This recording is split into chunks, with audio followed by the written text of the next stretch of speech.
లేకుండేవని. ఎందుకంటే పెద్దవాసి కరువు చూసినాం కాలం చూసినాం అందాగా ఒక్క కిలా వరంగల్లే గచ్చుకుంటది.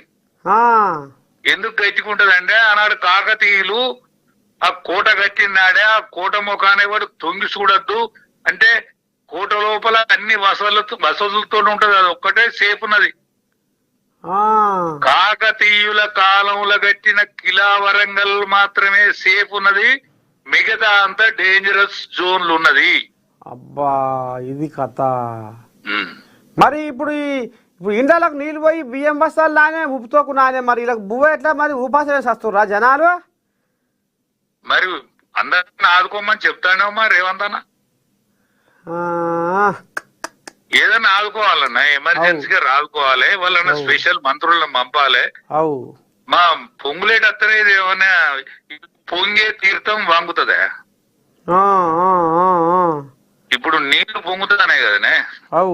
పొంగే తీర్థం వంగాలంటే ఇన్ఛార్జ్ మంత్రి రావాలి. ఆయన ఖమ్మంకు చాలా మంది మంత్రులు ఉన్నారు కదా. ఒక్కడ ఈయన ఇటు వస్తే కొంత వీళ్ళు హడావుడి ఎక్కువ అవుతుంది. అవునవునవునవును జర కోజాగాలని లైన్ మీద ఉంది పాపం. ఇప్పుడు ఆ పేదోళ్ళు పాపం వాళ్ళు పొద్దున్న లేస్తే పుచ్చడి కష్టం చేసుకుంటారు, అడింపడం ఫోన్ చేసినావు కాబట్టి నేను పొంగులేట నాకు దండం పెట్టి చెప్తానా, నువ్వు రా నా బాంచనే. నీ బాంచనా నువ్వు రావే. నువ్వు వస్తే వాళ్ళు వీళ్ళు కలుతారు జర్రా. ఖమ్మం కడుపులో పెట్టుకోకు సుమా. ఖమ్మం ఎటుపోదు. వాళ్ళు ఇద్దరు మంత్రులు ఉన్నారు కదా, నాగేశ్వరరావును ఆ ఉప ముఖ్యమంత్రి ఉన్నారు కదా. అవును ఆయన ఇటు వస్తేనే నయం కొద్దిగా హెచ్చన్న.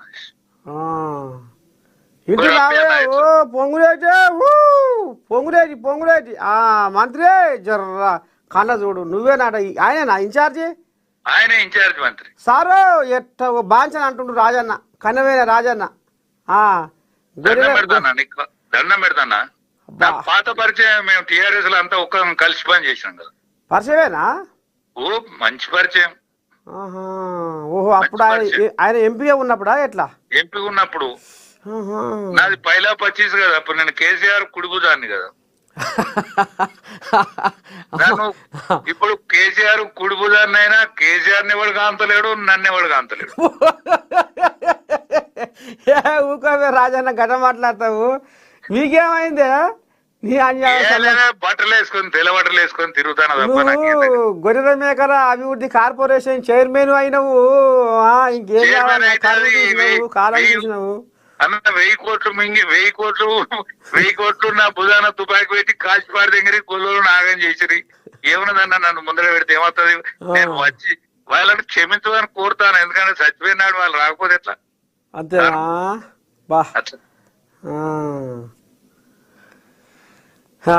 సరే ఇప్పటికైనా ఇక మరి ఆ వరంగల్లా ఇక మరి ఆ డ్రైనేజీ ఆ వ్యవస్థ ఎట్ట ఉందో ఏందో ఏం కథ అనేది మీలాంటి వాళ్ళు మాట్లాడాలనా? అదే మీలాంటి వాళ్ళు మాట్లాడితేనే జర అధికారులకైనా నాయకులకైనా జర కొద్దిగా అరే ఇదేదో బాధ ఉంది తీర్చాలి చెయ్యాలి అనేది జర్ర వాళ్ళకు సోయి వస్తుంది.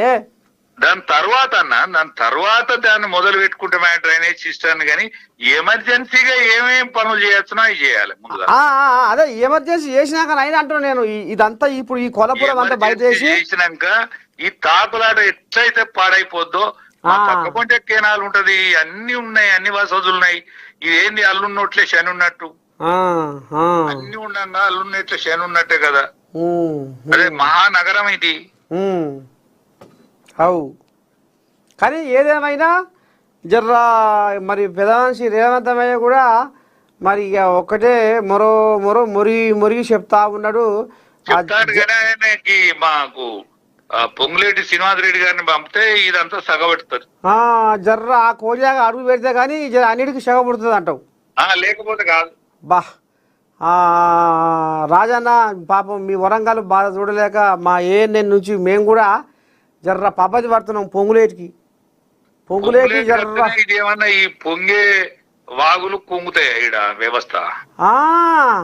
బా రాలే వస్తాడే రావే నువ్వు. ఇప్పుడు ఈ వార్తని